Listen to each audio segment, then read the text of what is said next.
Welcome back with a smiling face. Links to previous episodes are given in the video description, so don't forget to like, subscribe and share the video. Echoes of Shattered Destiny. Episode 9. Chapter 70-75. Brianna's P.O.V. The moment Lola asked Mason and I to come save her brother Sean, my heart dropped. An image of my mate Giovanni popped into my mind. His soft curly hair, his deep and intoxicating eyes.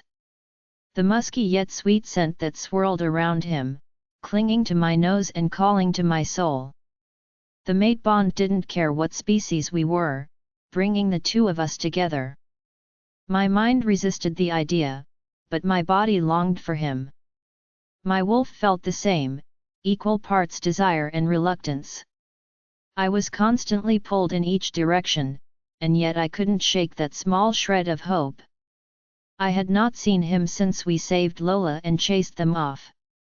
Yet for some reason I continued going to my aunt's house every weekend. I knew Giovanni would not come, as his reluctance surpassed my own. I went to my aunt's house for another reason, one laced with sadness and longing. I would go to my aunt's house and pretend Giovanni was there waiting for me. If I closed my eyes, I could see him standing in the threshold, his dark eyes conflicted and torn as he stared down at me. After an hour spent in my aunt's sturdy yet dilapidated house, I'd return home swimming with a guilt I couldn't shake. Escaping to my aunt's house felt like a breath of fresh air, while everything else felt smothering. I couldn't understand how Mason did it, how he continued breathing and smiling when he couldn't be with his other half. Mason made it look easy, managing to cover the flash of sorrow and longing that appeared in his eyes at least once a day. Mason and I had this silent understanding where neither one of us asked questions. We often saw the look in each other's eyes, and knew where it had come from. It was the look formed by the loss of your mate, your other half. That constant pain followed you, seeping through your pores and thickening the air. I wanted to tell Lola, to have someone to confide in, but guilt consumed me. While at times I swore I could see a flash of longing in Giovanni's eyes, he would never turn his back on his kind. And how could I blame him, when I refused to do the same? Everyone in the SUV heard Mason's confession of his last time in Atlanta. I knew we had both come for the same reason, each of us hanging on to that small shred of hope. I fought with myself relentlessly, that small shred of hope had quite a loud voice. What would I do if Giovanni was there? Throw myself into his arms and plead for him to stay with me? While I couldn't seem to give up, I couldn't see a future with Giovanni. I wanted a future where I could be with my mate and my pack, a selfish future. The club would have been awesome, had it not been crawling with vampires. While I couldn't trace their scent, my instincts told me the truth. Every other pair of cold eyes that danced across my skin were those of vampires. Some sneered as they sensed a wolf in their midst, others glanced briefly but looked away. Once Lola and Alpha Maddox headed to the VIP area, I stayed at the bar on the far end of the club. The warehouse setting made the club enormous, making me unable to see the other end of the room through the winding bodies. People of all species were dancing, bodies grazing against one another as the thin scent of sweat filled the air. The red and white lights danced across skin, scattering different hues throughout the club. People of all species danced in thin little dresses, the rough hands of men caressing their hips.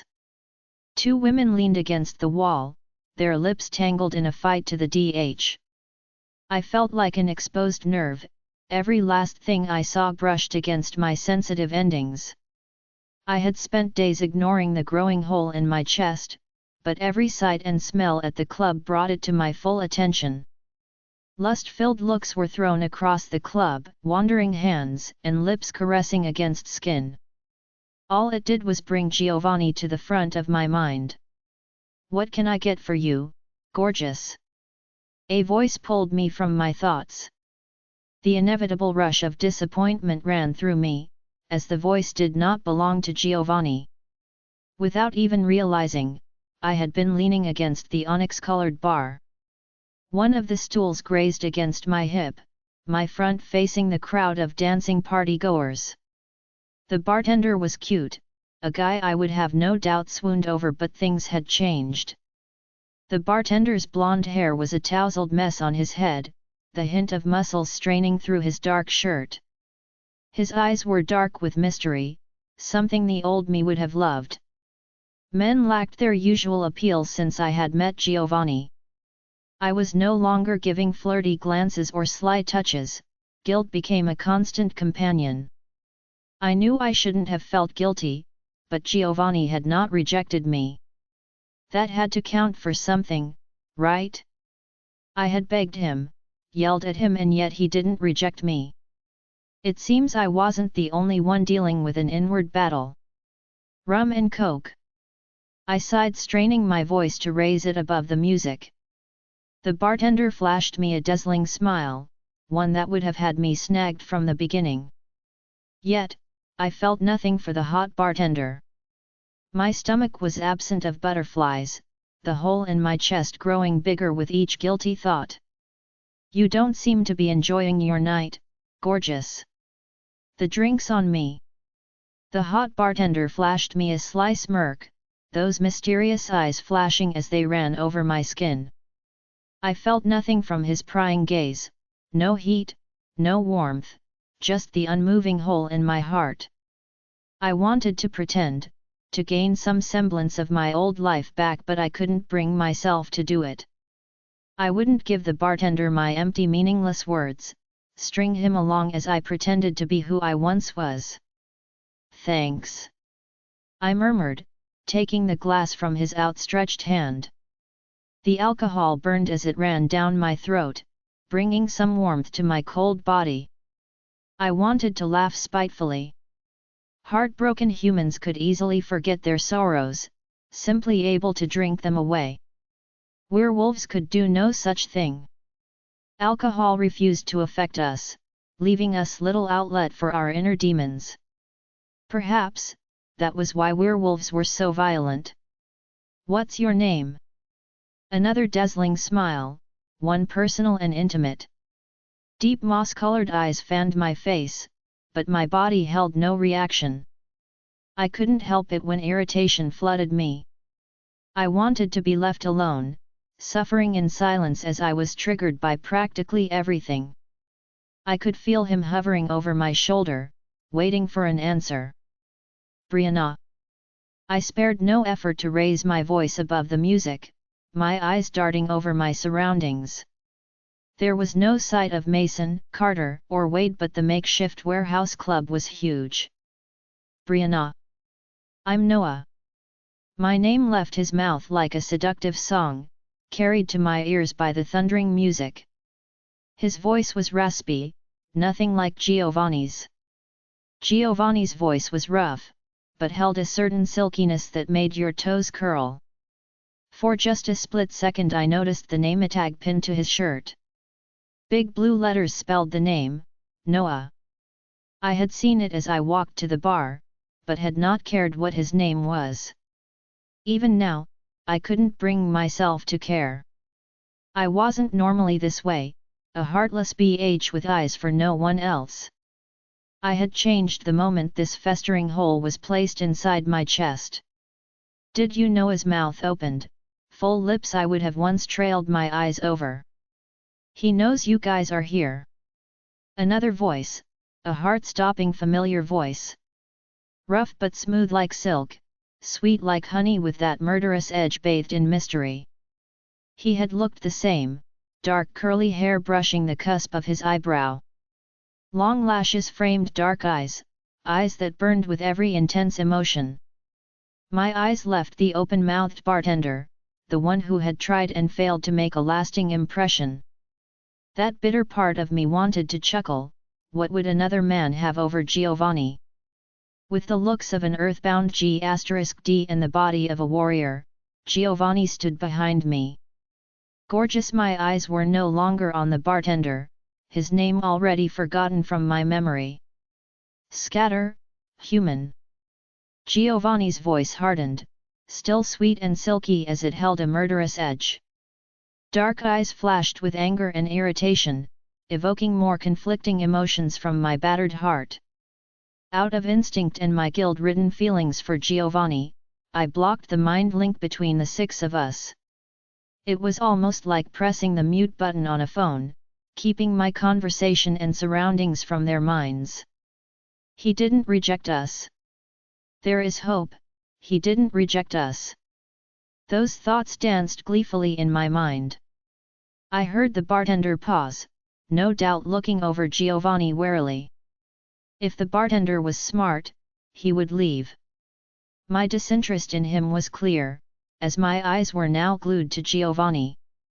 For the first time in what felt like forever, my face flushed. I was hyper-aware of the outfit I had chosen for tonight, specifically picked on the slim chance I would see Giovanni. Scarlet in color, the soft fabric hugged my slim body and brought attention to my long legs. The back of my dress was open, revealing creamy skin. The mate bond had strengthened each time we met face to face. I could feel Giovanni's self-control as if it were a tangible substance. It rolled around him in waves, forcing him to keep his eyes locked on my face. Each time I had to remind myself that I didn't truly know Giovanni. I knew he was interested in betting and odds, but that was it. Did he have a family? Did he already have a woman in his life? Even though I hardly knew the man, my soul knew his own. He knows you guys are here. Full lips parted to repeat the words he had said before, capturing my attention once again. Get a grip. Remember why we're here. My wolf chanted in my mind, a stable ledge for me to perch myself upon to avoid the churning ocean content on swallowing me whole. Tristan. A name that tasted sour on my lips, one that sent irritation and anger bubbling in my veins. What are the two of you doing here? I sounded like a nagging, concerned girlfriend, but I couldn't bring myself to care. My soul had connected with Giovanni's, and I was too weak to force myself to say the words that would set us free. Reject him, don't reject him. Two options that fought against each other in my mind, a constant war that left me with a lingering headache. Many place bets on the fights, little she-wolf. Giovanni's light accent was deliciously tempting, the hole in my chest aching beyond belief. His dark eyebrow raised, the movement sent a fluttering into my stomach. I oversee the money and ensure everything is done safely. From the sound of Lola's inner turmoil and surroundings, the fights were anything but safe. I could feel Lola's disgust as she watched two people fight, could taste her anger on my tongue like scorching hot sauce. Then he knows why we're here. My lips turned down, as they had done quite often this week. My own selfish worry flooded my veins. I would have to warn them and then be forced to explain how I came by this information. He knows what we came for. He chose this location specifically. Giovanni nodded, his eyes dark and his voice hard. Why can't he just leave her alone? My own voice was tinged with anger, anger directed at both Tristan and myself. What is with his stupid obsession over her? My frustration bubbled and ebbed, directed at myself. I wanted to shout to the night sky, to drag the moon goddess from her heavens and demand why she had done this to me. I wanted to know why she had paired me with a man I could never be with. I needed to know why she had left me with this horrible choice yet refused to give me the strength to be done with it. And yet here I stood, frustrated and hurt without a single helpful answer. As if he could sense my turmoil, the raging storm that boiled in my blood, Giovanni lifted his hand. It hung in the space between us, a choice begging to be made. Acid burned my stomach, my heart dropping as his hand once again remained at his side. Tristan believes he is Lola's mate. Giovanni's words were calculated, measuring how much information he was willing to give me. I could feel the unspoken words floating in his mind, information he would not give me. I'm sure he has other motives. I scoffed, my emotions bleeding through my eyes. Everything Giovanni said or did was weighted, as though he had a glimpse at the potential outcomes. For a second, panic filled my veins. I could see Lola and Alpha Maddox's surroundings through the mind link. A dark-haired vampire had approached the two of them, had known who they were. He was talking to Lola, telling her they could come to an agreement in exchange for her brother's life. An agreement? I asked through the mind link, worry and distaste filling my tone. Sounds kind of sketchy. Carter chimed in, followed by Mason and Wade's approval. There will be no agreement. Alpha Maddox snapped, his tone hard and unyielding. We will bide our time and wait until they bring out Sean.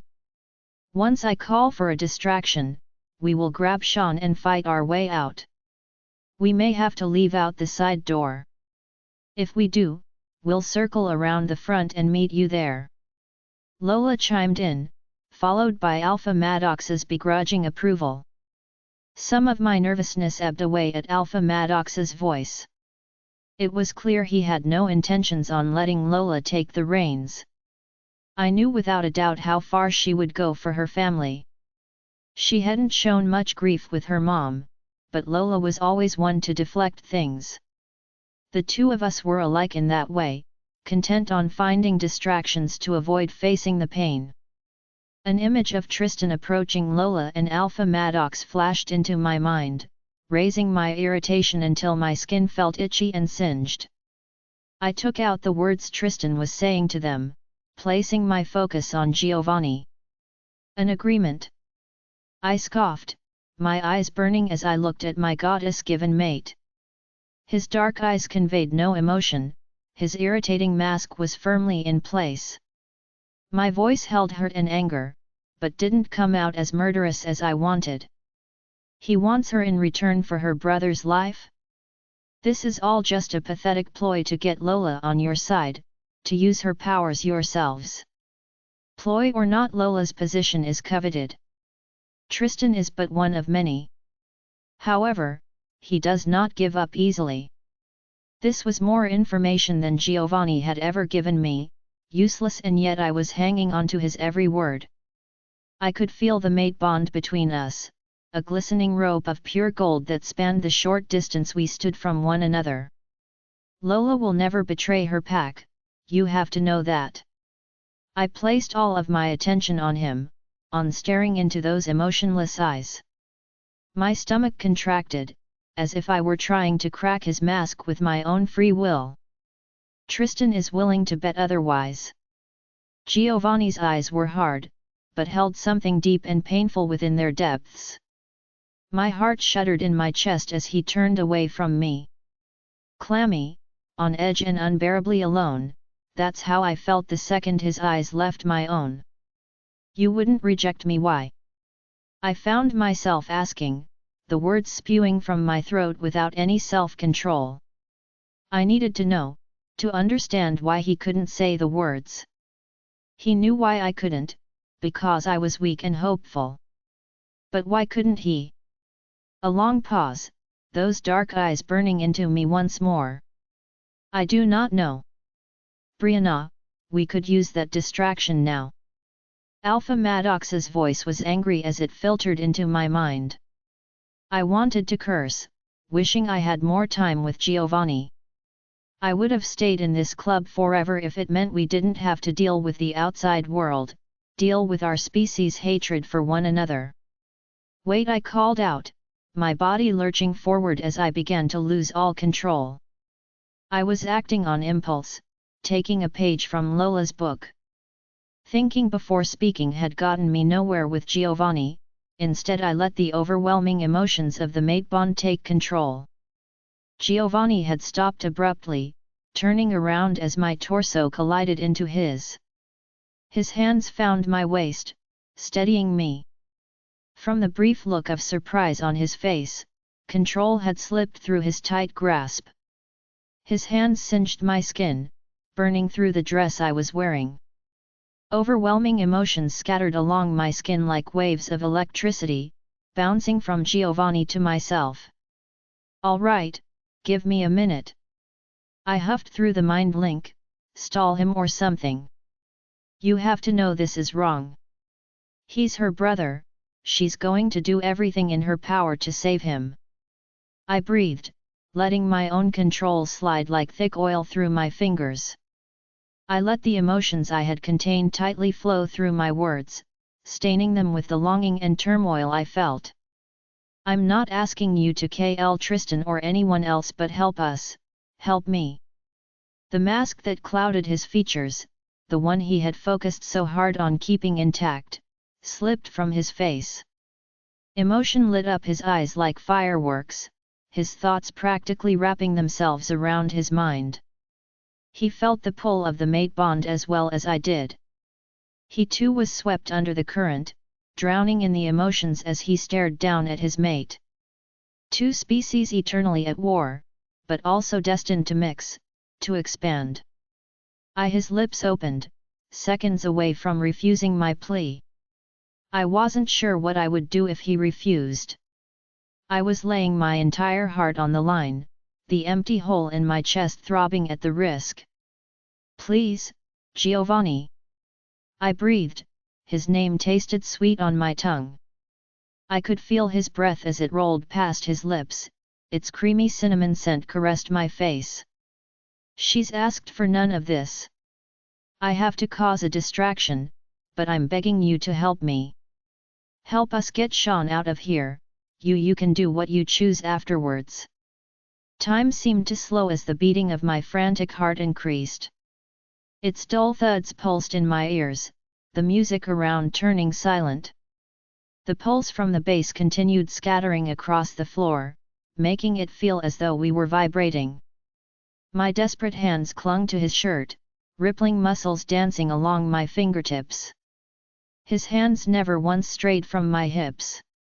We were both drowning in the current, our gazes locked on one another. "Sean will find his way to Lola, little she-wolf. I will make sure of it, but that is all I am able to do." His words were like a salve, smoothing the jagged edges of the hole in my heart. The knot in my stomach erupted into a cluster of butterflies, my eyes incredulously roaming Giovanni's. Turmoil, frustration, contempt, and yet his eyes still held that buried glimmer of longing. Chapter 71. Lola's P.O.V. The power of our deal rippled through the air, sending a chilling wave over my body. The wave rippled and cracked, as though it were made of ice. Instead of passing over me, it delved into my skin and sunk deep into my bones. A heavy shiver racked my body, my teeth clattering roughly as the cold settled into my bones. Goosebumps erupted across my flesh as the shadows grew still. The power that rippled over my skin dimmed as the shadows returned to their normal place in the room. Their whip-like voices faded from mind as the shadows lingering around the room stilled. The cold had not faded from my bones, and I wasn't sure it would. I felt as though I were in a walk-in freezer, and was surprised when I couldn't see the puff of hot breath leave my mouth. "What did you do?" Alpha Maddox roared, his voice taking on that of an animal. I had been frozen in place, rooted to the spot where I had made that cursed deal. I had given into the shadows without trying to find an alternative. "He would have died, Lola." Maya's voice was soft, but held the weight of the decision I had made. "What did you do, Lola?" Alpha Maddox snarled, his large hands grasping my arms. "What did you give them?" Alpha Maddox was all that kept me on my feet. His grip was rough, but I was too numb to tell if it was painful. My eyes dragged over the room slowly, looking at the dozens of vampires that fell to the floor. None were stirring, and yet I could hear each and every breath they took. My eyes locked on Sean, looking much more ragged than what I remembered. His hair had grown and was now sticking up in unruly tufts, dirt and deep bruises stained his face. His shoulders hunched with exhaustion, but his face remained determined. "We don't have time for this." I shook my head, my voice cracking as the weight of my emotions threatened to crush me. "We need to get Sean out, more could come at any minute." Carter and Wade leapt into action, thankfully not asking questions as they eyed the 25 unconscious vampires that littered the floor. Smoke was still trickling into the back room, thick and suffocating as it sealed us in. The sprinklers continued spewing water, and I wondered when they would finally run out.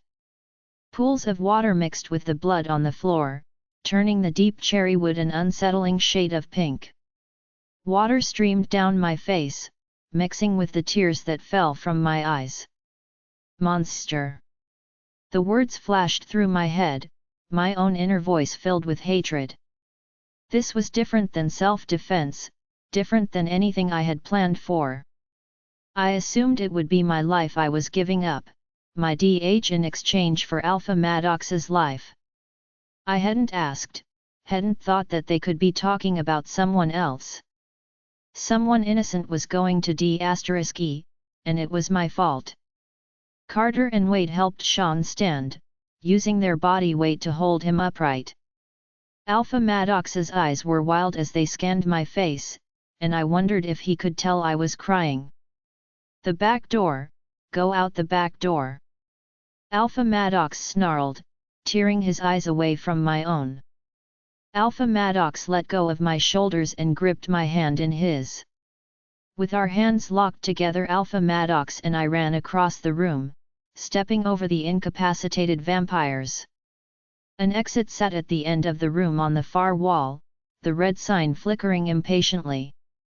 We barreled out the door and into a damp alleyway.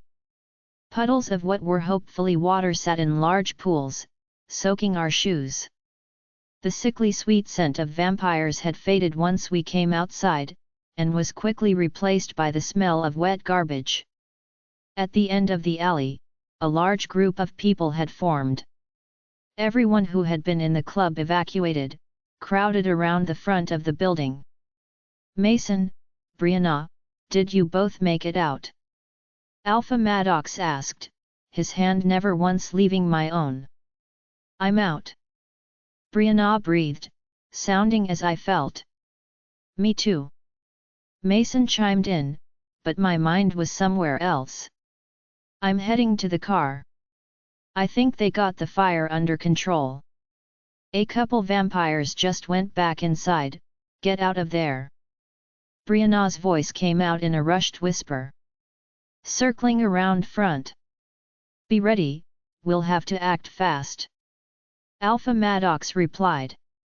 Alpha Maddox pulled me forward, towing me behind him as we rushed down the alley. We merged into the crowd of people outside, trying to blend in as we headed for the car. My heart was thundering in my chest, but not from the thought of getting caught. What I had done was still circling my brain, pushing any other thought to the side. If Alpha Maddox hadn't been pulling me along, I might have gotten lost in the crowd. The car was parked far enough from the warehouse to go undetected, but close enough for easy access. My arm grazed against the cold metal of the SUV, but I couldn't feel it. The icy splinters had embedded themselves in my bones, weighing me down and chilling my blood. The splinters reminded me of my deal, reminded me the cost of Alpha Maddox's life. Alpha Maddox ripped the passenger door open hard enough to tear it off. As though I were little more than a rag doll, he lifted me and placed me in the seat. His hands moved swiftly as they buckled my seatbelt. He was in the driver's seat a second later. The SUV roared to life and I swore every vampire in the club could hear it. My own paranoia and guilt made me on edge, teetering somewhere between shock and denial. "Focus on Sean," Maya murmured, sensing my inevitable panic. "Focus on him for now. We can worry about everything else later." Sean sat in the back, pressed between Brianna and Mason. His face was haggard, but a strange sense of pride lingered in his eyes. I did what Maya said to do. I placed all of my focus on Sean. While the guilt of what I had done was placed on the back burner, the icy splinters remained in my bones. I'm sorry, my voice caught in my throat. The thoughts I had forced aside reared their ugly heads. We didn't know what happened to you. You came. Sean breathed, the sound reminding me of sandpaper. You came, that's all that matters. Everyone descended into silence, lost in their own thoughts. Alpha Maddox's hand tightened on my own, and I realized he had grabbed my hand the moment he was in the car. His calloused hand around mine was the only thing keeping me together, the only thing keeping me from falling apart. We swerved down the dark back roads, keeping away from the highway in case anyone had trailed behind us. Each turn and curve set my teeth on edge. I was sure I'd see pairs of glowing eyes through the forest line, an army of vampires to finish what we had started. You think we were followed? Carter broke the silence, his eyes gazing the forest as we rushed by. I don't. The windshield shattered, spewing glass throughout the car. Tiny shards caressed my skin, followed by a gentle stinging pain throughout my face. The small cuts were already healing, my flesh sealing itself together. The loud screech of tires filled the air, followed by Alpha Maddox's furious snarl. My teeth clicked painfully, my tongue spewing blood from the rough bite. My head slammed against the seat, and for a second I was thankful Alpha Maddox had put my seatbelt on. The front of the SUV was lodged into a telephone pole. The telephone pole stood tall as if it were mocking our horrible attempt on its life. Across the small street was a rundown farmhouse. Withered wooden boards with large cracks and chunks missing framed the house.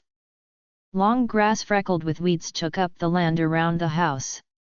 Their eyes were not glowing, but I began to notice the serene faces of the vampires that had stopped our car. A large and jagged rock sat on the floor of the SUV, tiny shards of glass glistening against the dark floor. The vampires were standing out front of the decrepit house, each set of eyes locked on our SUV. Smoke billowed from the hood of the SUV, followed by a collective groan from each of us. We're not leaving here without a fight. Alpha Maddox hissed, his murderous eyes narrowing on the vampires. Everyone alive? Unfortunately. Brianna grunted, the small cuts on her face healing slowly. Thankfully we were all conscious and able to move. I'm sure the 7 of us would be horribly bruised come tomorrow, but we were alive. The 7 of us got out of the SUV, Alpha Maddox's eyes never once left the vampires. They're waiting for us. Carter scoffed, they know we can't leave without a fight. Then let's give them what they came here for. Alpha Maddox let his snarl rip through the night, letting it wash through the group of vampires that had come to fight. Be ready to shift at any moment. The group of vampires hadn't moved an inch as we approached them. Some faces turned up in cruel sneers, but that was the extent of their reaction. A man and a woman stood at the front, stepping forward as though they were the leaders of this group. The man had long dark hair, and eyes the color of a summer sky. The woman at his side looked exotic and beautiful, deep espresso skin and long curly hair. The scarlet mark on her shoulder was uncovered, bearing itself to the world. The man and his companions were clearly vampires, as the sickly sweet smell seemed to radiate from them. The exotic woman happened to be human, her scent smelled of peonies and fresh cream. Adrian, the name left Mason's lips like a prayer, soft and gentle as a rippling breeze. His eyes were alight like I had never seen them before, his hands clasped together as he stepped forward. The vampire who held Adrian at his side laughed, his silky laughter boomed and echoed into the night. Hard to kill, pup. The vampire chuckled, his eyes bright and taunting as he looked at Mason. I won't make the same mistake this time around. Severing your head from your body seems a good way to go. Adrian Mason wasn't looking at the vampire, his eyes were on Adrian. Come with me please. A chorus of hisses sounded in the night, the vampires tensing at Mason's thoughtless movements. His eyes burned into the woman, into the scarlet mark that stained her shoulder. My thoughts were whipped into a frenzy as I recognized the look in Mason's eyes. Adrian, the woman who bore a vampire's mark, was his mate. She has a mate, pup. The vampire's lips turned up in a reptilian smile.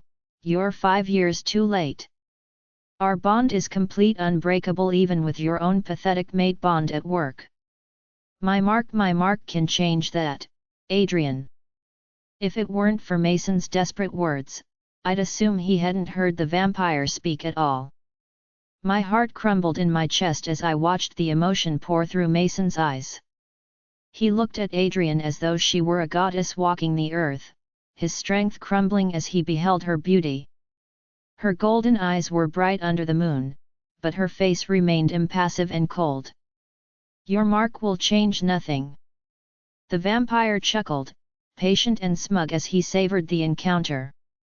If you had come before we finished the mating process maybe, but you are too late. She will never choose you, pup. Adrian, enough. Her voice was unlike what I had expected, different from the cold mask she placed on her face. Her voice held warmth, held pity for the young werewolf that begged for her hand. Those golden eyes remained hard, even as her words said otherwise. I made my decision years ago. I have my mate, but I'm sorry you lost yours. Warm to detached, her voice changed in an instant. I was sure I could hear Mason's heart shattering in his chest, the air ripped from his lungs as Adrian gazed lovingly into the vampire's eyes. I, Mason Briggs, accept your rejection, Adrian Lafont.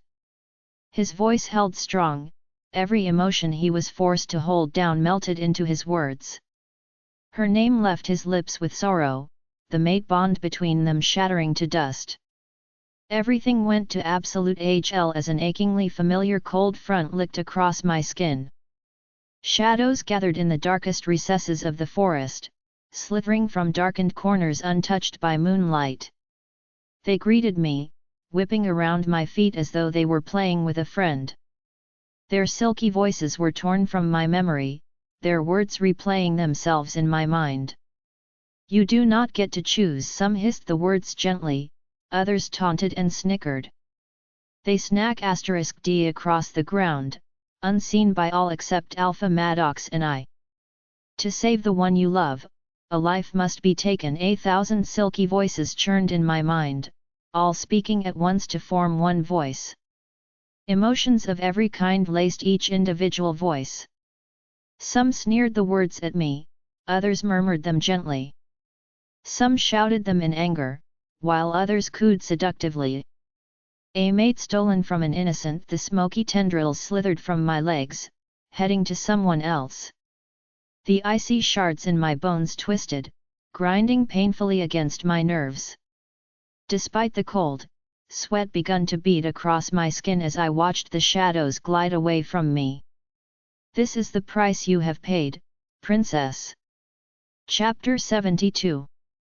The shadows slithered from sight, maneuvering through the tall grass unseen. Alpha Maddox's wide eyes met my own as he too could see them slithering. I was thankful he couldn't hear their seductive whispers, begging me to call on them again. Mason, Maya gasped, cringing against the icy torrent invading my body. The shadows slithered across the small space that separated us from the vampires. I watched as they gathered. Most of the vampires were completely oblivious. The one standing beside Adrian was not. His seafoam eyes widened at the sight, his eyes snapping up to meet my own. He can see them, Maya murmured, her tone fearful. Why can't everyone else see them? I couldn't form the words to answer Maya, rooted in place as the shadows glided forward. Adrian was oblivious, Her golden eyes narrowed at Mason, her arm tucked tightly around her vampire mate. They pooled around her feet, lapping against her stiletto boots like murky water. The shadows gathered at her feet, rising as more added to their numbers. I held my breath until my lungs burned, silently pleading for a way out of this bargain. "Unbreakable, you must pay the price, Princess," the shadows cooed, their silky voices falling on my ears in hushed waves. Neither side had made a move yet, as Alpha Maddox nor the vampire watched the gathering shadows in HR.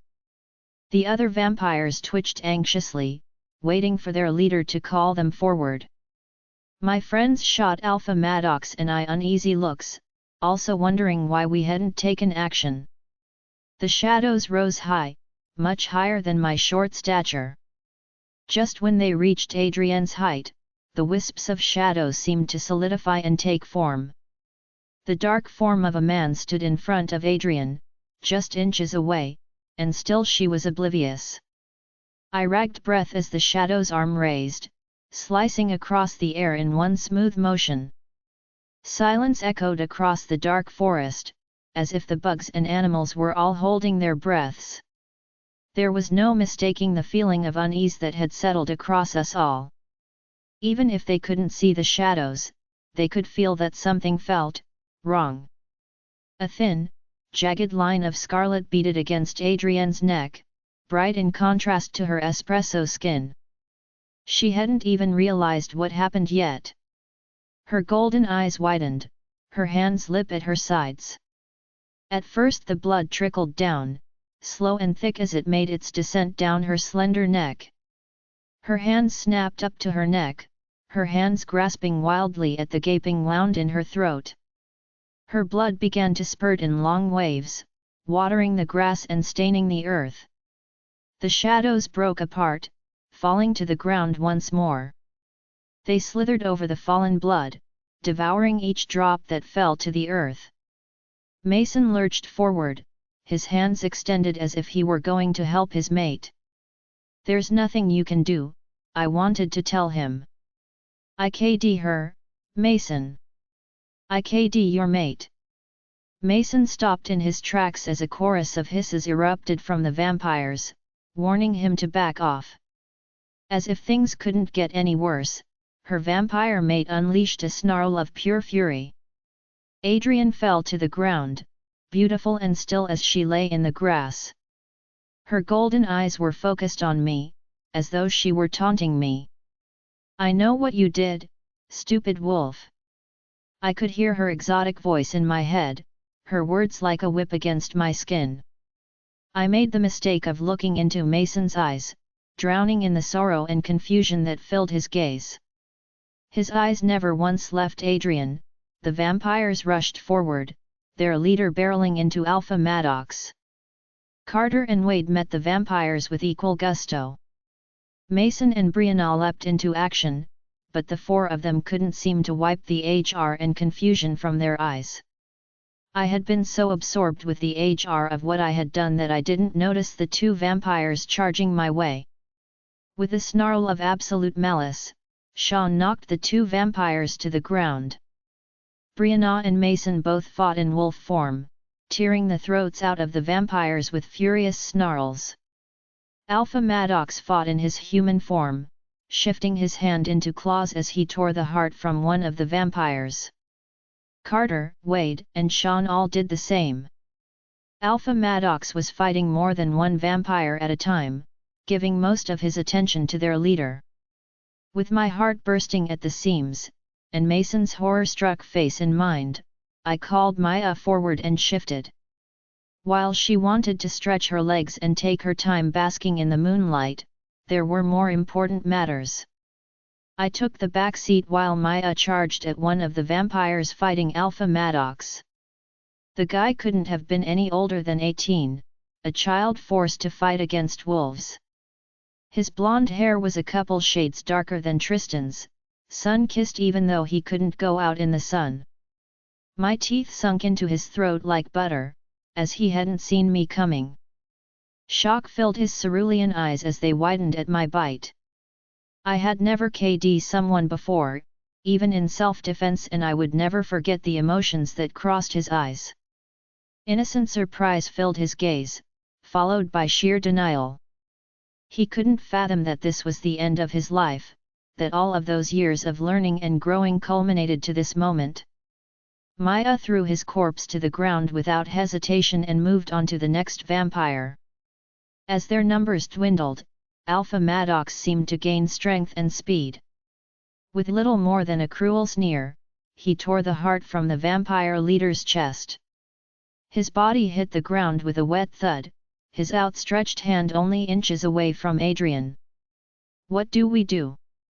Brianna spoke through the mind link, her voice thick with emotion. "Drag them into the woods, and end the bodies." Alpha Maddox's voice was strong and acted as a beacon to get me through this horrible night.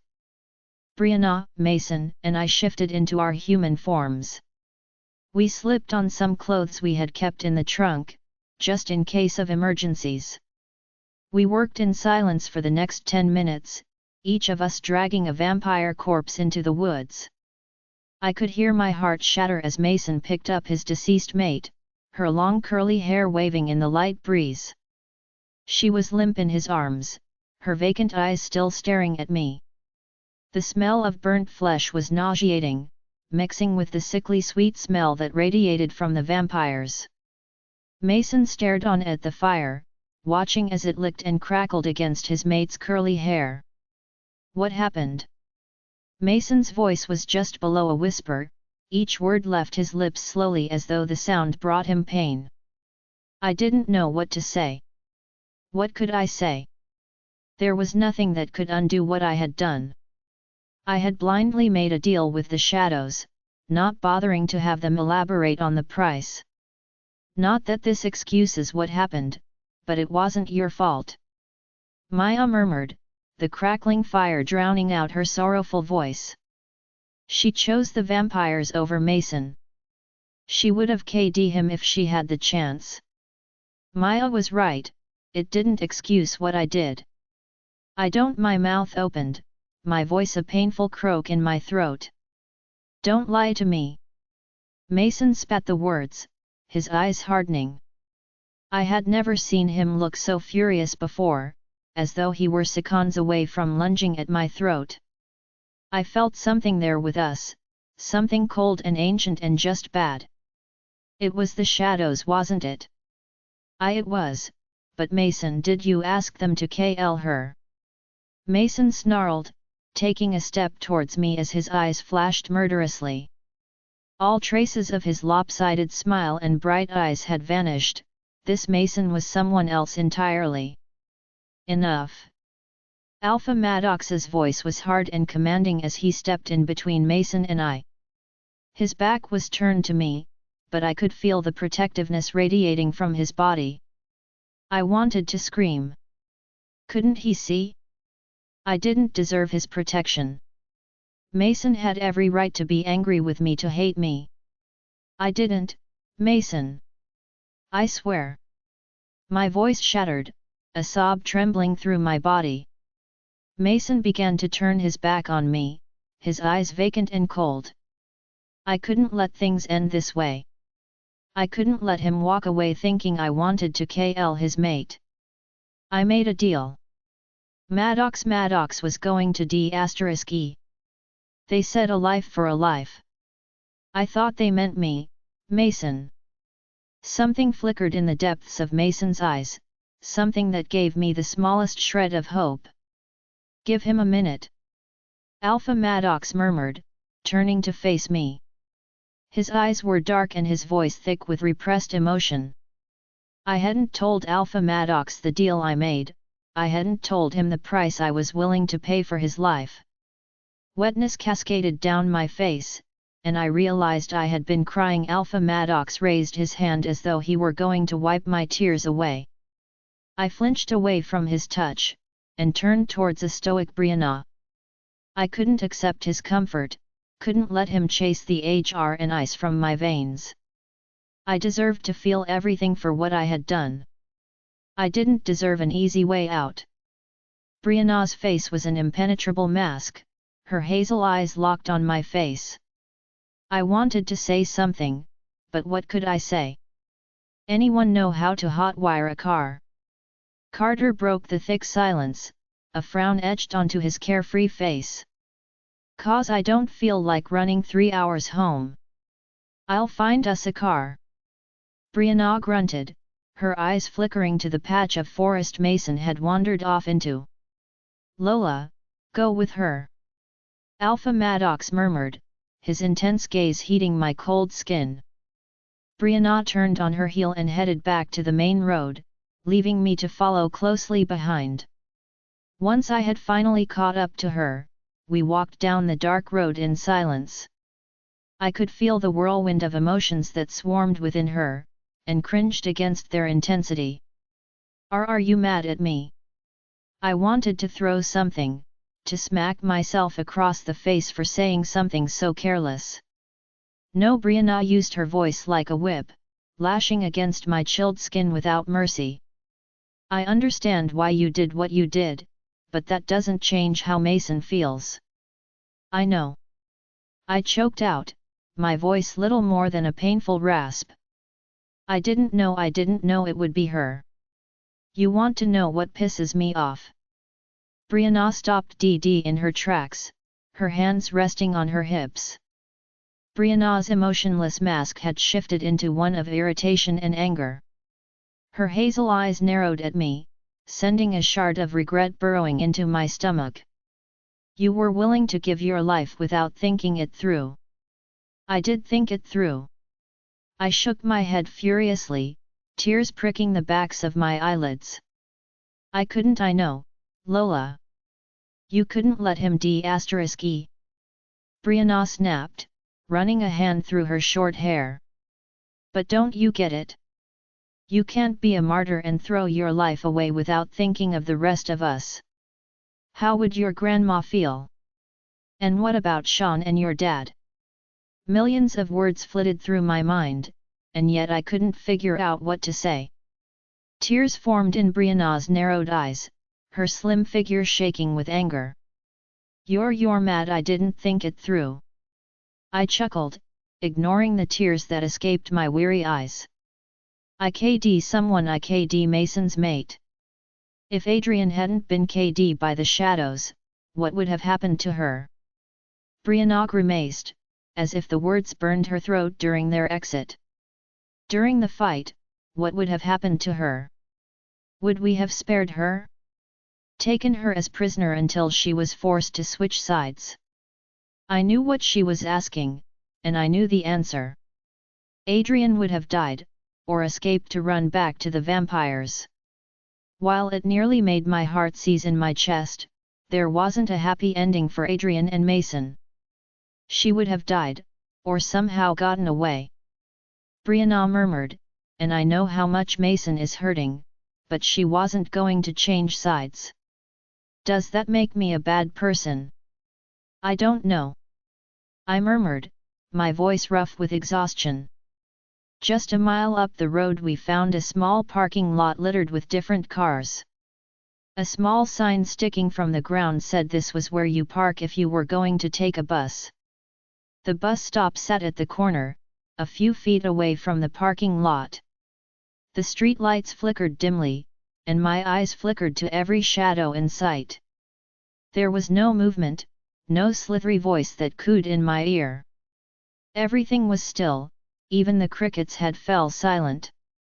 Brianna picked a deep brown minivan, set with at least 30 bumper stickers. The back window had one of those stick figure families. A stick figure mom and dad stood next to a child and a little dog. Above the stick figure family was another sticker that said "My child made honor roll in 2019. Not my first choice, but we have 7 people to transport and we need something inconspicuous." Brianna grunted, catching my gaze as I looked over the tacky bumper stickers. I leaned against the cold metal of the minivan in silence, watching as Brianna messed with an assortment of wires. "How did you learn to hotwire a car?" I found myself asking, thankful for a distraction from my own inner turmoil. Made some human friends a year ago. Brianna shrugged. The engine roared to life and Brianna shot me a half-hearted grin. They taught me a thing or two. We drove back to the abandoned house, maneuvering around the back end of the wrecked SUV. Smoke was no longer billowing from the hood and thankfully the car hadn't erupted in flames. Alpha Maddox, Carter, Wade, Sean, and Mason stood around the side of the house, keeping out of view from the road. Brianna pulled into the gravel driveway and hopped out of the van. A minivan. Carter scoffed, giving Brianna a side-eyed glance. That's the best you could do. I'm sorry we can't fit 7 people in a sports car. Brianna snapped, it's bad enough we're stealing 1 car, let's not add another to the list. All right. Carter grimaced, his hands raised in surrender. Alpha Maddox climbed into the driver's seat, while everyone else filed into the back. I leaned my cheek against the passenger window, unable to feel the cold of the glass. Alpha Maddox, Carter, Wade, and Sean were all splattered in blood. The sickly sweet scent was all over their clothes, staining their skin. We all fell into a heavy silence, each of us bearing the weight of what happened tonight. Every other minute Alpha Maddox's toffee-colored eyes would find their way to my face and linger there for a few moments. When we were half an hour away from home, Sean spoke up. Alpha, could I stay in the pack house tonight? Sean's voice sounded fragile, as though it were a paper-thin sheet of glass. Just for the night, I just need some time alone before I see Dad and Grandma again. Of course.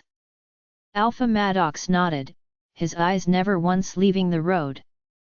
I'll have Beta Devon bring you to one of the suites when we get back. I'll have to at least call Grandma. I frowned at Sean, looking over his haggard and exhausted face. She kind of figured out where we were going tonight. Of course, she did. Sean chuckled, but it sounded weak and forced. Alpha Maddox dropped Mason and Brianna off at their houses, followed by Carter and Wade. Mason hadn't said a word or spared me a glance as he hopped out of the van, trudging up the steps to his house. Give him time. Maya murmured, his mate rejected him for a vampire, and she died. He has a lot to sort through. We arrived at the pack house early in the morning, but the living room light was still on. Yellow light peeking from the sheer white CS in Alpha Maddox's living room. The 3 of us walked inside, Alpha Maddox and Sean coated in a thick layer of vampire blood. Beta Devon and Alpha Zeke were both sitting on the couch, the dull sounds of a football game played on the TV. 2 sets of eyes snapped up from the TV, roaming over Alpha Maddox and Sean's blood-coated body. You actually did it. Alpha Zeke chuckled, his eyes brightening as he looked at the 3 of us. KLA lot of vamps. They knew we were coming. Alpha Maddox grunted, and I could hear the exhaustion in his words. We'll talk more in the morning. Beta Ned showed Sean to a spare bedroom. Before retreating into the room, Sean pulled me into his arms.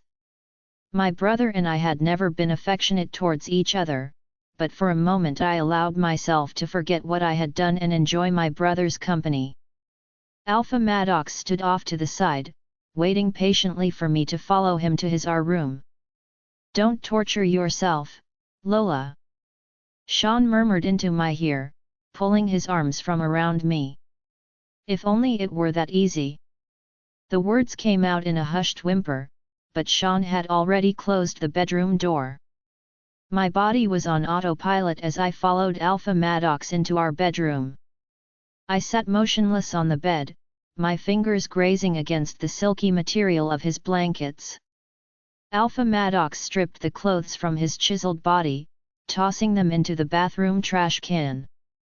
I watched in silence as Alpha Maddox pulled me from the bed, guiding me into the bathroom where a steaming shower awaited our presence. Much like he had before, he stripped the clothes from my body and let them fall to the floor with a quiet thud. I savored every moment of his hands against my flesh, smearing soap into my skin until it lathered. Alpha Maddox's touch had always awakened something within me, flipping a switch that made me crave him entirely. This time his touch was different. He washed my hair for me, his rough fingers tangled through my hair as he rubbed my scalp. Just when I was about to fall asleep in his arms, he rinsed the soap from my hair. After quickly washing himself, he pulled me from the shower. As if I were a fragile piece of glass, he carried me into the bedroom and placed me lightly on my feet. While I wanted to collapse onto the bed, his thick arm around my waist kept me upright. His toffee eyes grew dark as they took in my tired and sorrow-stricken face. My lips felt dry and chapped, my eyes swollen from the tears I had shed, and yet Alpha Maddox looked at me like a man seeing the sun for the first time. "You were willing to d*E for me," Alpha Maddox murmured, his voice thick and rough as he recounted the decision I had made. "Of course." My voice cracked as I spoke the words, tears burning the back of my eyes as I looked at the heavy emotion clouding Alpha Maddox's face. "Don't ever give your life for mine." His dark eyes grew hard, fear and anger flashing in their depths. "Do you hear me, Lola?" "I hear you," I responded, but he could see the truth bleeding through my eyes. "But I'm still here. And Mason's maid isn't." Alpha Maddox's eyes were still dark, still dripping with emotion he couldn't put into words. His arm tightened around my waist as he lifted me against his chest. He slipped under the covers, my body still tucked in his arms. Turning on his side, he pulled me against his chest. His skin radiated a warmth that soothed my chilled bones, and chased away the icy splinters that refused to leave. His hand traced light patterns across my back, his lips pressed against my clean hair as he inhaled deeply. Even as the sobs racked my body, his hand never quit its soothing pace against my skin. His touch and affection did something to my wounded heart. It began to slowly patch up the jagged and cracked pieces. Just as I was ready to suck *MB to the darkness, a fleeting thought crossed my mind. It was something the shadows had said when I made the deal with them. To save the one you love, a life must be taken. The shadows had been right. Somewhere along the way, I had fallen in love with Alpha Maddox. Chapter 73. While I was desperate to the darkness, I would have to try again tomorrow night. For the second time, I stood outside my body and looked down at mine and Alpha Maddox's sleeping forms. A scowl was etched onto my sleeping face, as though I were having a nightmare.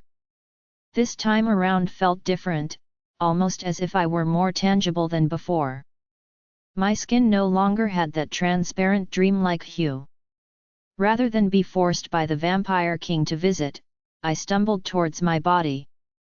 The effort made my legs ache, as it was like walking through quicksand.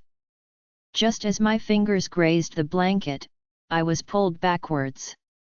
As though it were a dream, the room around me faded and changed into something different.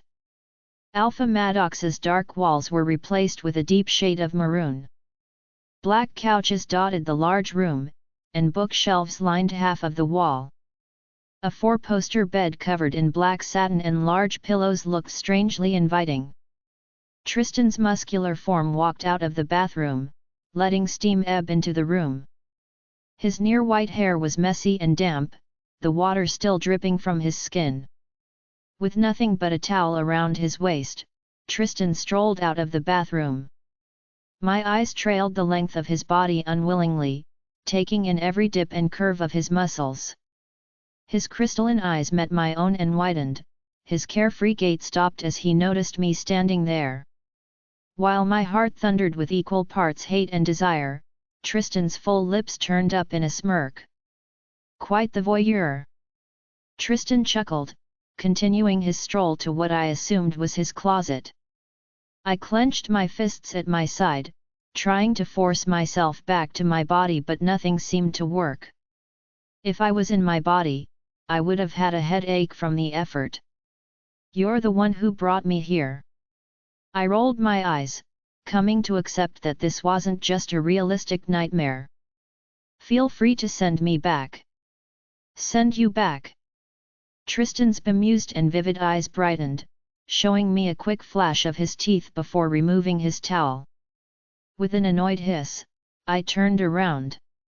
I could hear his silky chuckle, knowing I had turned around a second too late. While I wanted to toss the nearest lamp at his head, I couldn't touch anything without a body. I'm not the one who brought you here, beautiful. Tristan chuckled and I whipped around angrily. His face was the picture of innocence, tainted with the sly smile on his face. It seems you found your way to me all on your own. Wearing nothing but a pair of low-cut sweatpants, he looked like a fallen angel. Beautiful and alluring, but dangerous and corruptive. I knew if Maya were here, she'd talk some sense into my head, telling me not to think that way about Tristan. I'm sleeping with Maddox right now. Why would I come and see you? I grimaced, uncaring at how cold my voice sounded. Despite the small part of me that wanted him, this was one of the vampires responsible for Katie and Kenyon's DH, and Sean's abduction. No matter how hard, I had to keep myself from falling off the edge. As I said, despite what you claim you feel something for me. Tristan murmured, his smile seductive yet scornful. Faster than I could process, Tristan was standing just a few feet away from me. Even without my heightened smell, I could easily notice the sandalwood and citrus scent filling the air. Warmth radiated from his body, making me realize how cold I had been this entire time. I feel nothing for you. How many times do I have to say it? My voice wavered, an uncomfortable knot twisting in my stomach. Tristan leaned forward, his lips an inch away from my ear. I couldn't hide the shiver that went down my spine as his breath fanned against my ear. The amused tone in his voice annoyed me, helping me resist the urge to run my fingers over his skin. Sweetheart, let me tell you a secret. Tristan murmured, letting out a silky chuckle. The mark wouldn't have healed if you felt nothing for me. Dread and denial punched me in the gut as I tried to ignore what he had said. My throat constricted, fighting against the part of me that knew he was right.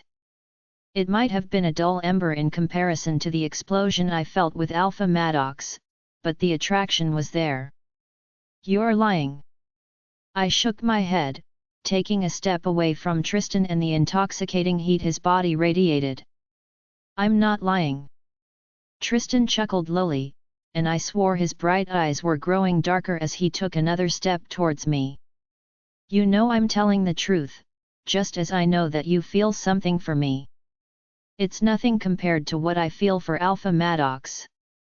I shook my head, my eyes clenched shut as I fought against his stinging words. It isn't, yet. Tristan murmured, his smooth voice and confident. You have spent a lot of time with the Alpha. Those feelings are understandable given your relationship with him. He said Alpha as though it were a curse, an insult to what he was.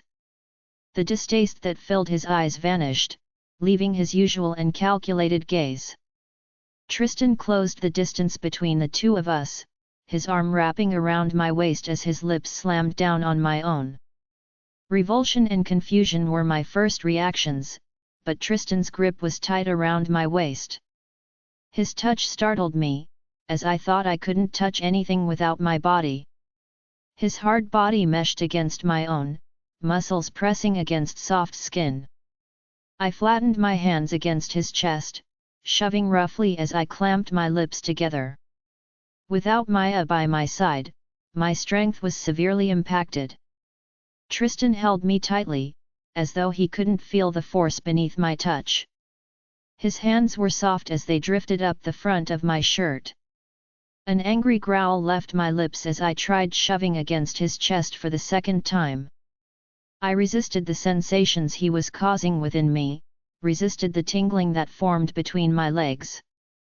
I yanked my head away from his own, my face heated and my lips parted in outrage. Tristan took the opportunity without hesitation, forcing his tongue into my mouth, while his tongue danced against my own. Despite all of my collective willpower, I couldn't keep the moan from leaving my lips.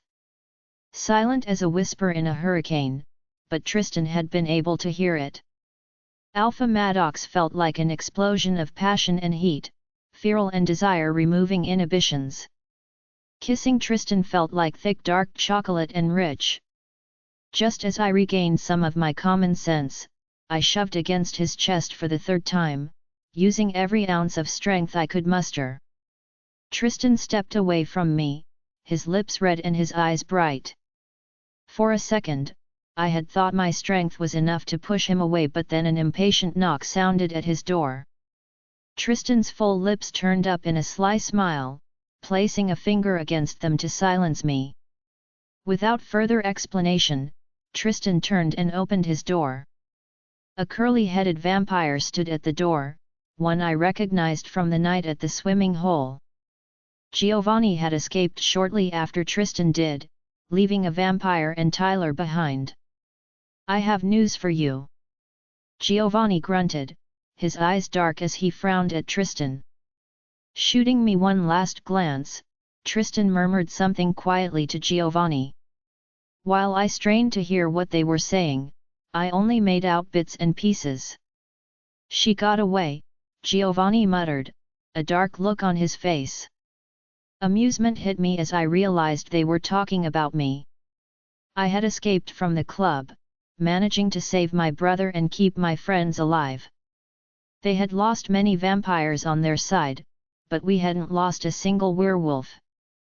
"That's for Katie and Kenyon," I thought smugly, glaring at the two vampires. Tristan turned his face partially to meet my eyes, his sly smile deepening. "She got away? Good. She will come back." I wanted to storm over and AK him, wiping that sly smile from his face. The confidence in his eyes made me see red. How was he so sure I would come back to him?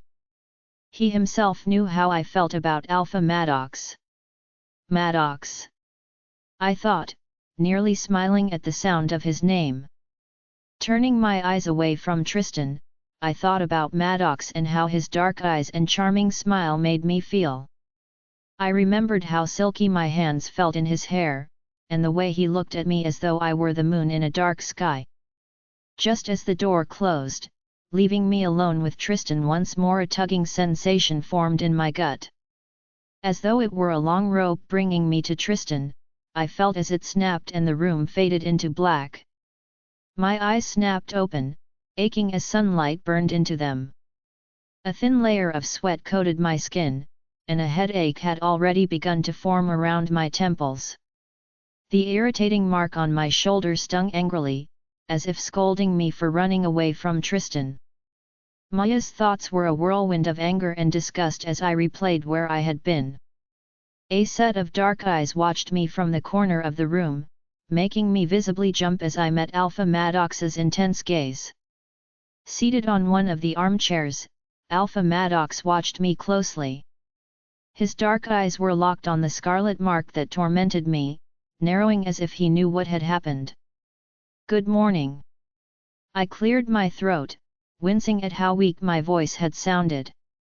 "You were saying his name in your sleep," Alpha Maddox pointed out, his calm voice hiding the rage he felt. "I tried to wake you up, but you were practically to the world." I wanted to deny anything happened, deny that Tristan had put his hands and lips on me. Most of all, I wanted to deny that a small part of me blossomed under his touch. Alpha Maddox's eyes narrowed, taking in my heated face and dewy skin. I clutched the blanket around my NAK*D chest, using it as support for what I planned to say next. It was this stupid mark, it brought me to him. I hissed lowly, clenching my teeth as my stomach rolled. "Why were you screaming his name, Lola?" Alpha Maddox's voice remained hard, his anger steady. However, I wasn't sure his anger was directed towards me. From the look of loathing on his face, it seemed he was angry at himself. It seems Tristan doesn't care for consent. My voice turned dark as I registered the murderous glint in Alpha Maddox's eyes. My own voice was laced with disgust as I tried to soothe some of the anger within Alpha Maddox. I tried to fight back, but I was weak without Maya. He only managed to kiss me before someone knocked on his door. I decided to leave out the part where his hand had snuck up my shirt, and how a tiny part of me had enjoyed it. I knew Alpha Maddox was close to exploding, and I wanted to minimize the damage while I could. He kissed you. The emotion seeped from Alpha Maddox's voice, instead retreating to his darkened eyes. I've had enough of this. We need to get his mark off your skin. Wait.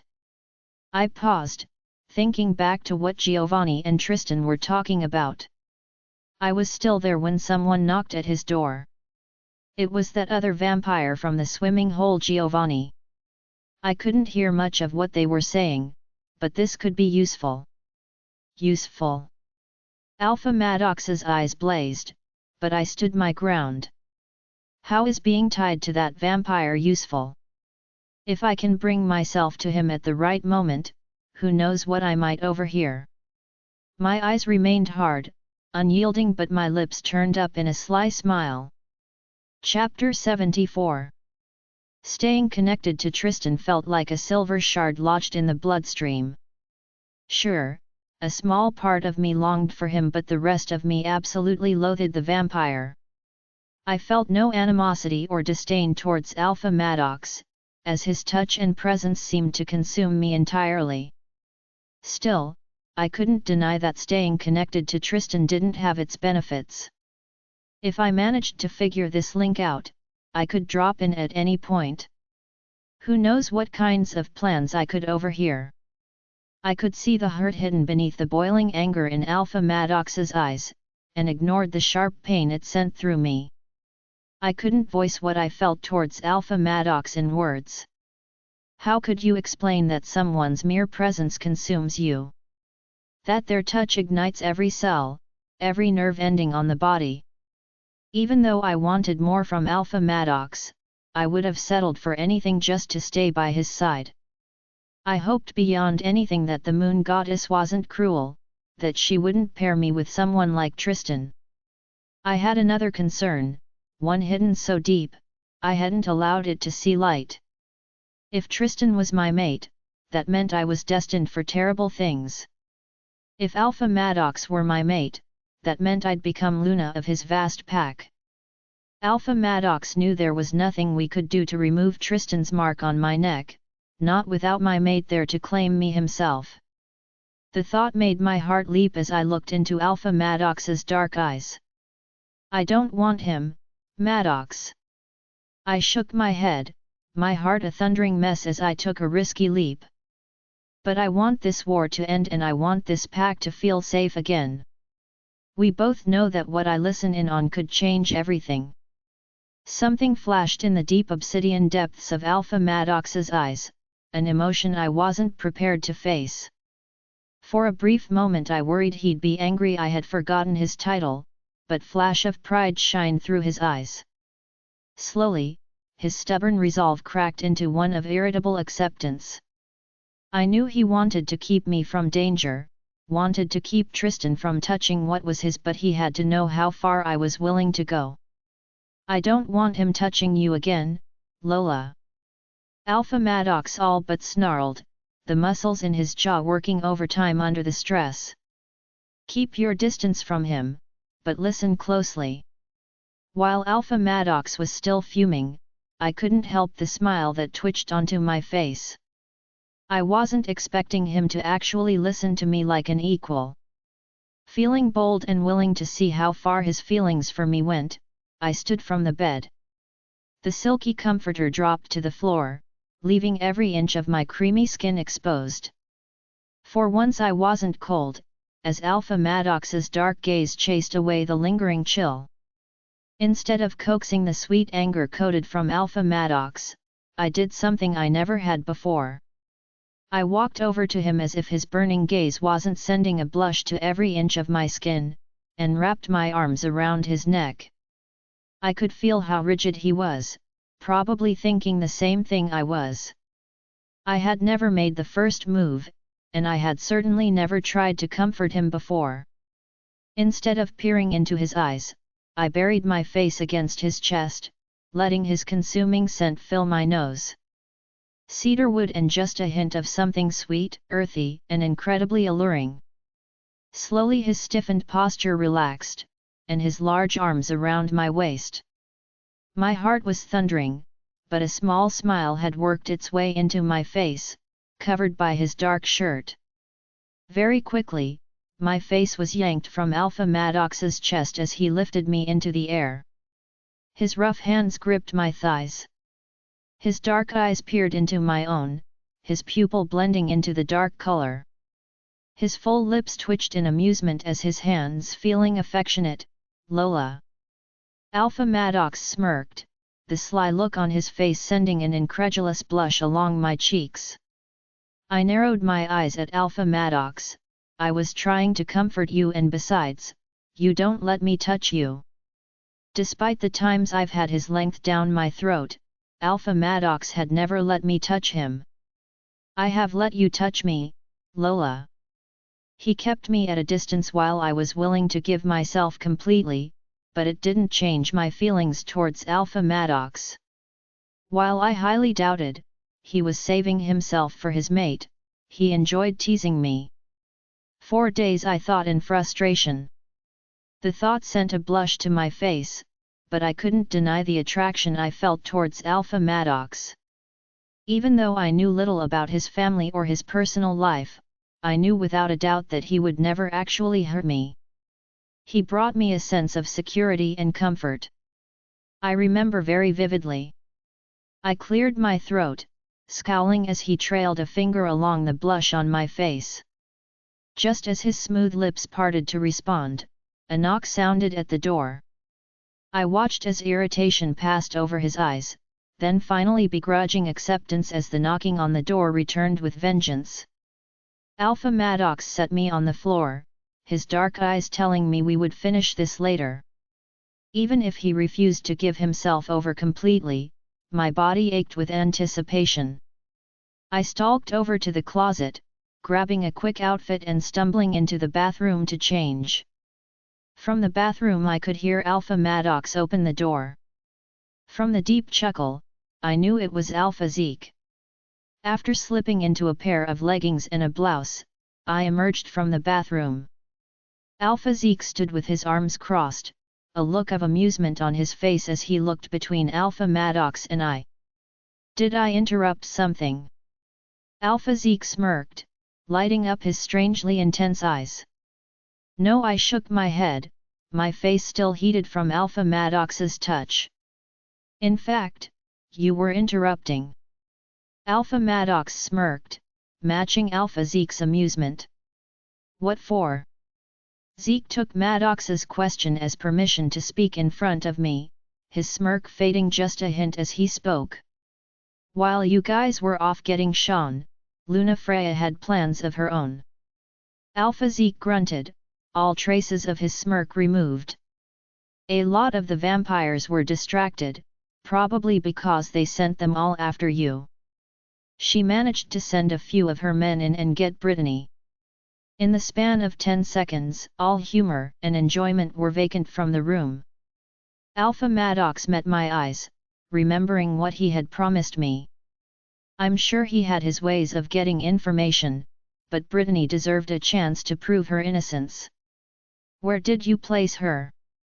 Alpha Maddox grimaced, his posture stiffening once more. In the room next door. Alpha Zeke shrugged, but then rolled his eyes at Alpha Maddox. Your dungeon, obviously. While I cringed at the thought of Alpha Maddox lashing out on Alpha Zeke, he instead met my narrowing gaze. She will not be tortured. Alpha Maddox raised his eyebrow at me. She will be questioned, and if she is truly innocent, she will tell me what she knows. I shuddered at the thought of being locked in the dungeons, remembering how Tyler had once shown me around. The stench of blood and DH lingered in the air like a sour perfume, mixing with the smell of wet earth. The moment I had stepped foot in the dungeons, I swore I'd never go back. I could handle fighting against an opponent, but I wasn't sure I had the stomach for torture. I'll be down shortly to speak with her. Alpha Maddox nodded to Alpha Zeke, who then left the bedroom. As much as I'd like to hear what she says, I'd prefer not to go down in those dungeons. I shuddered, my nose wrinkling from the memory of the putrid smell. Tyler's family had hardly ever used the dungeon, and yet it had a constant stench of blood. Unfortunately, I need you to come. Alpha Maddox chuckled lowly, gesturing for me to follow him from the bedroom. Why do you need me there? I groaned, knowing the smell would cling to my hair and clothes. I need you to speak with Tyler. Alpha Maddox's voice turned hard, irritation practically rolling from him in waves. He's been incredibly resilient, and refuses to share information.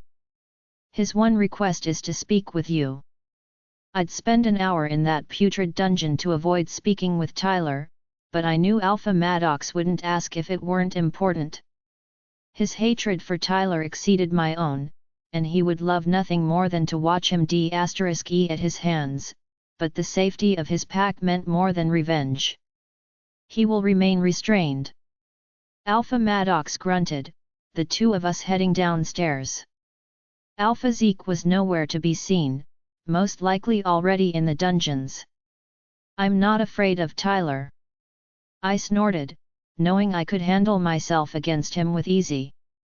The thought gave Maya a sick sense of joy. I know. Alpha Maddox chuckled, amusement flashing in his darkened eyes. As entertaining as that fight may be, if he touches you, he dies. I might have to fight you for that honor. I snorted. You've never beaten me before, Lola. Alpha Maddox purred, gazing down at me with a mix of and longing shining in his dark eyes. Just you watch. I grimaced, fighting the infuriating blush that crept into my cheeks. There's a first time for everything. I cringed as we walked down into the basement. The putrid smell of the dungeons was dim up here, but it would slowly get worse. The basement of the packhouse was abysmal. A large square with brick walls and towering boxes.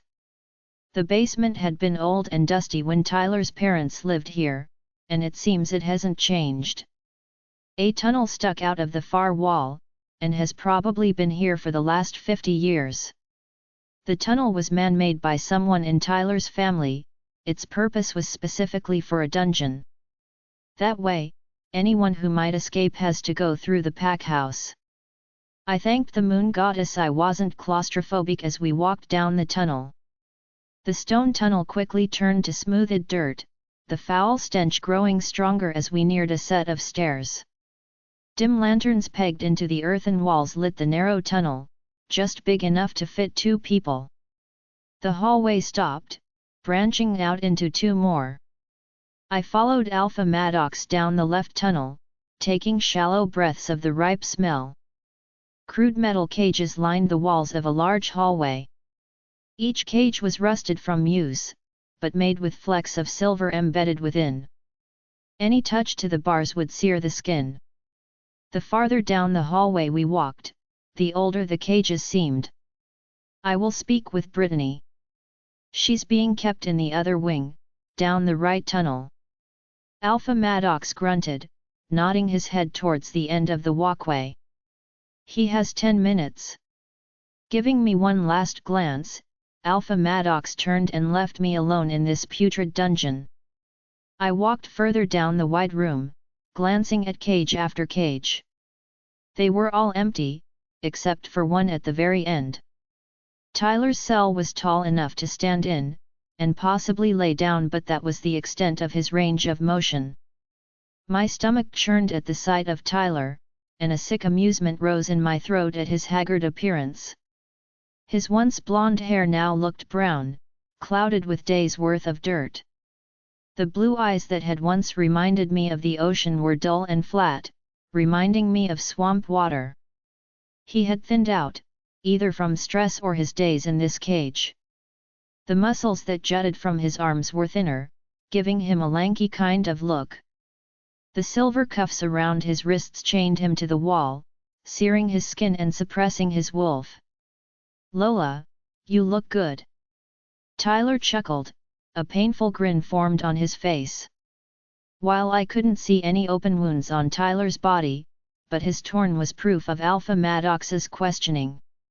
While the thought of someone getting tortured turned my stomach, Tyler had been pitted against Alpha Maddox from the start.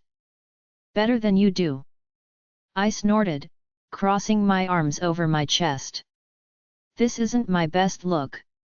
Tyler chuckled, but his expression quickly turned serious. "Not that it matters now, but I wasn't lying when I told you how I felt. Everything I did was a mistake. Leaving you was a mistake." I thought back to when Tyler had found his mate. The sound of his name had sent aches rolling through my body, and part of me dreamed he would say those words someday. After meeting Alpha Maddox and resisting Tristan, I felt nothing for Tyler. That tiny shred of longing or hope had vanished, turning into something new under Alpha Maddox's touch. "I'm not getting you out of this situation." I chuckled darkly, shaking my head at him. "Your mistakes have led you here. I can't promise your life if you talk, but I can promise a painless DH." Tyler remained quiet for a few minutes, as if he were actually contemplating what I had said. I knew Alpha Maddox would never let Tyler live, not after all he had done. "Have you spoken with Tristan?" Tyler asked, his voice sounding rough. Even with the absence of his werewolf, his eyes were dark. "We saved my brother." I glared at him pointedly. "I saw him at the club they took Sean to." "Don't listen to the lies he spews, Lola." Tyler frowned. For a split second he actually looked genuine. "He just wants you for your title." "Title?" I scoffed. "His vampire king might be my father, but I want no part of that side of me." "You don't want anything to do with it." Tyler chuckled darkly, as if I were missing out on something important. "You can't change that, Lola. The only heir to the vampire kingdom." "That doesn't matter." I shook my head. "I refuse, plain and simple." "Oh, Lola." Tyler sighed, false sympathy bleeding through his dull eyes. "You can't refuse, it's in your blood. Once the vampire king dies, his power will be passed down to you." "You're lying." I shook my head, anger growing in my gut as I continued looking at his irritating face. "What is it you wanted with me, Tyler? Either give me information or quit asking for me. I suppose you'll find out on your own in time." Tyler shrugged, a smirk forming on his haggard face. "Come back tomorrow and I'll tell you something helpful." "Tomorrow?" My eyebrow lifted, but I hid the burning interest from my eyes. "Are you busy today, is that it?" "I wouldn't mind your wonderful company for one more day." Tyler smirked, looking much like his old self for those few short seconds until his smirk fell. "Who knows how long I have left?" "Fine." I grimaced, my jaw clenched as I looked into the dull eyes of the guy I had once loved. "Tomorrow, Tyler? Don't disappoint me again." "Wouldn't dream of it." Tyler chuckled as I turned and walked away. I met Alpha Maddox at the base of the tunnel stairs. His eyes were dark and irritation rolled from him in waves. "Learn anything new?" I quipped, noting his tense shoulders and rigid posture. "The vampires plan on attacking from the southern side. The forest is dense over there, much harder for patrol to fully encompass. She doesn't know when, but from what she heard they'll be attacking soon." What are you going to do? I frowned, hoping Brittany's information would change the outcome of that fight. I'll double patrol on that end of town, send some of Alpha Brand's men out. Alpha Maddox sighed, running a hand through his messy hair. Did Tyler tell you anything useful? Apparently I'm the next vampire queen and I have no say in the matter. I grimaced, shooting a furious glance towards the tunnel Tyler's cage sat in. Other than that, I learned nothing. He wants me to come tomorrow, says he'll give me information then. We will deal with that later. Alpha Maddox grimaced, referring to my future title as Vampire Queen. He's making more demands now? Interesting. Seems he's waiting for someone. I'm not so sure about that. I shook my head. Tyler doesn't have any men, the vampires have no reason to keep him around. I can't see them wasting their own to rescue him. Then why request to meet with you tomorrow? Alpha Maddox's eyes burned holes into my own. His hatred towards Tyler gave the putrid air a spicy scent. He knows he's going to D*E down here. I shrugged, guess he wants some company before he dies. That doesn't mean I trust him though. Not even a little bit. The two of us finally headed out of the putrid tunnels, upstairs and into the living room. I gulped the fresh breath, noting the subtle hit of flowers lingering in the room. Good. Alpha Maddox murmured, his hand grazing my cheek. The wall he placed that hid his emotions from sight had shifted, softening his eyes and letting longing bleed through. It's bad enough I have a vampire fighting for your hand. He doesn't stand a chance. No one else does. I shook my head, staring into the deep honey eyes I had come to love. Chapter 75. After our individual conversations with Tyler and Brittany, Alpha Maddox cancelled training for the day. As we emerged from the basement, Luna Freya stood in the living room, eyeing us warily. I trust my daughter isn't being tortured down there. Luna Freya grimaced, scowling at the basement door. I gave Lola my word she would remain unharmed, so long as she tells us what she knows. Alpha Maddox nodded, his rough voice held equal parts respect and authority. He respected Luna Freya and her position, but also knew he was free to do what he wished. Thank you, Lola. Luna Freya gave me a warm smile, but her light eyes remained worried for her daughter. I hope what she knows will help us end this mess. Enough lives have been lost. Yes, they have. Alpha Maddox nodded, she has provided useful information, we will see how accurate it is. You may visit her if you wish. Down the stairs, through the right tunnel. My men will direct you if you become lost. Thank you, Alpha Maddox. Luna Freya flashed her heartwarming smile, it is much appreciated.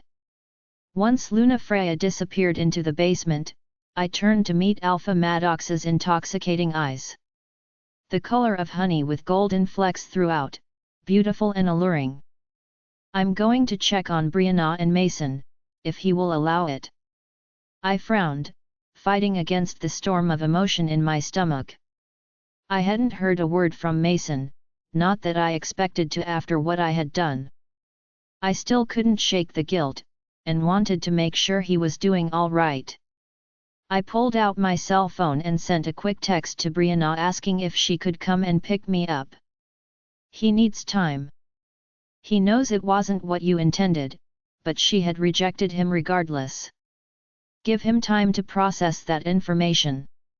Alpha Maddox's words were soft, despite his rough voice. His molten eyes burned into my own, softening as they read the guilt on my face. I'll be back in an hour or so. I'm sure Sean will be ready to leave by then.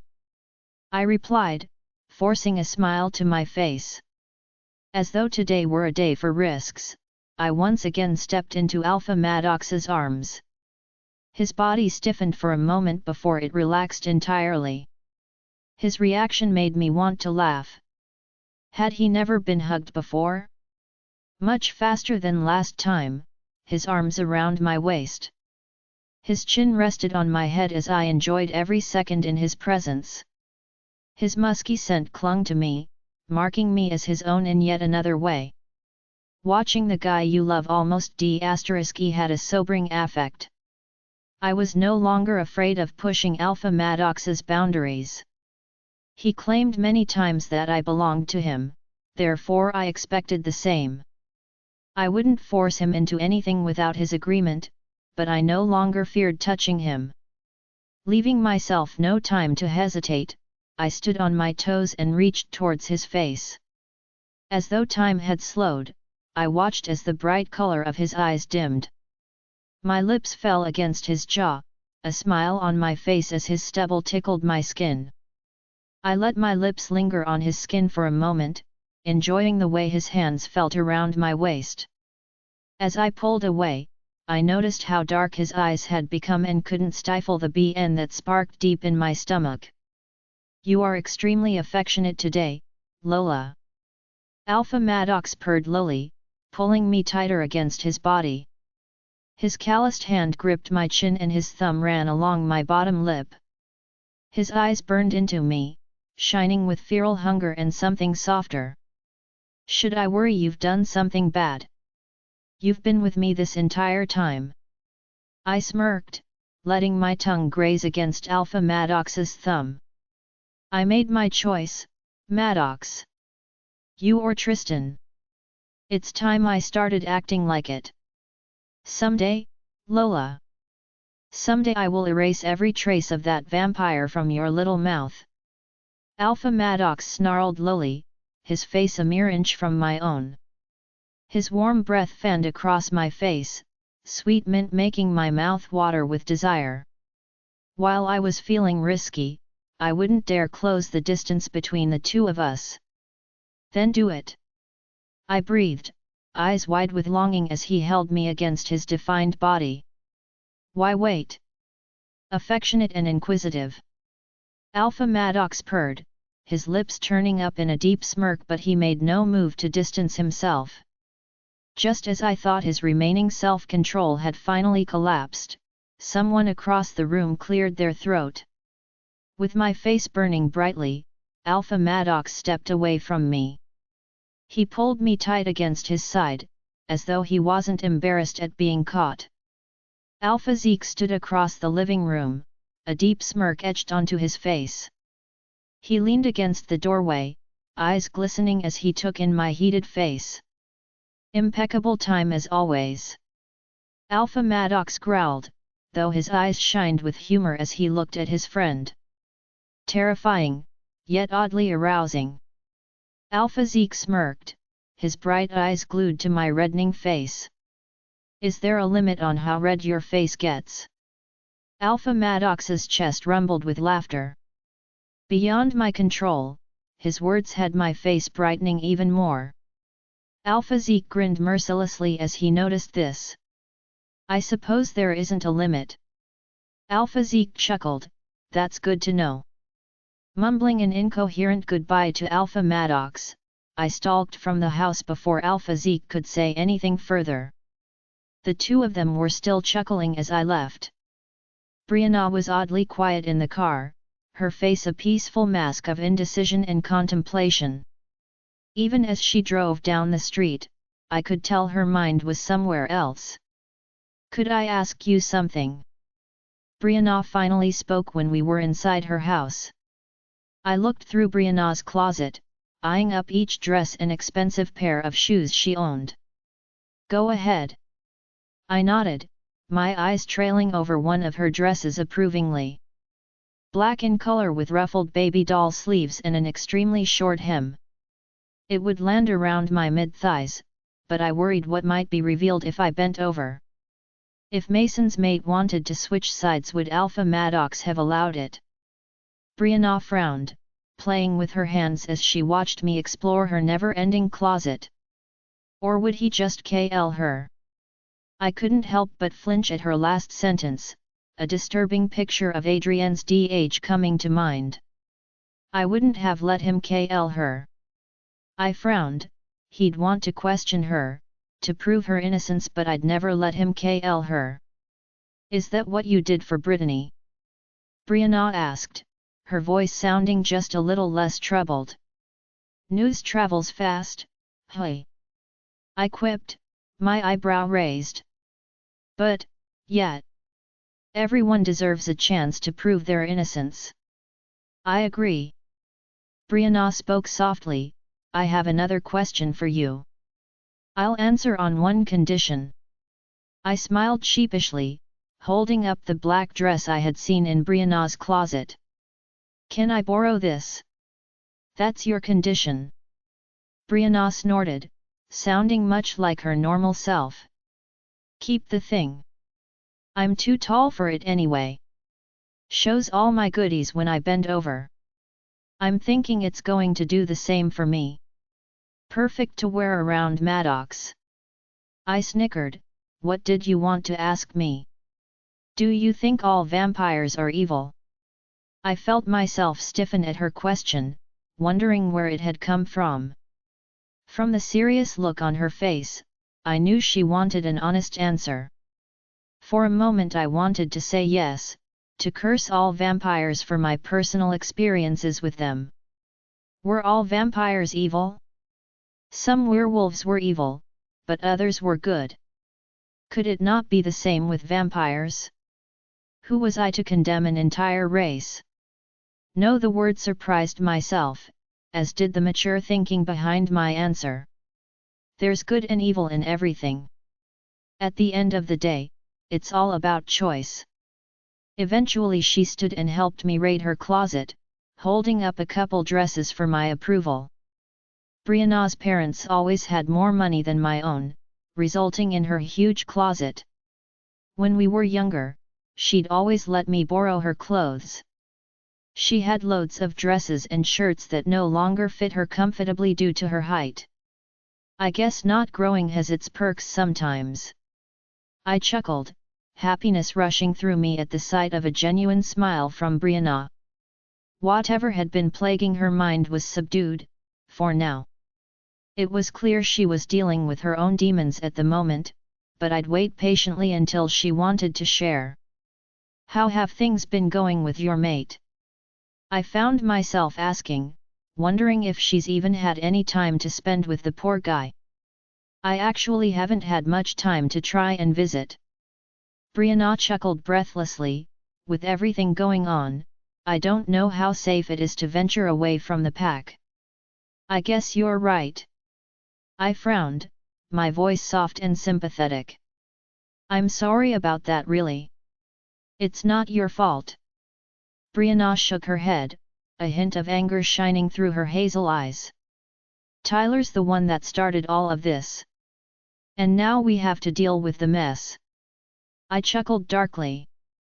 Some people never change. Brianna's laugh matched my own. After spending the next 2 hours with Brianna, she sent me home with half her closet in my arms. I tossed the clothes she had given me on the end of Alpha Maddox's bed and walked down the hall to Sean's room. I knocked on the door and waited a few moments, smiling as Sean opened the door. He looked a million times better than he had last night.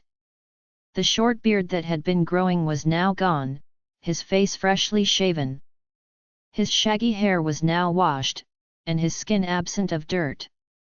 While he had lost weight, his eyes were no longer lifeless and sullen. Looking good. I smiled softly, you ready to head home? Actually, yet. Sean grinned, looking much like his old self.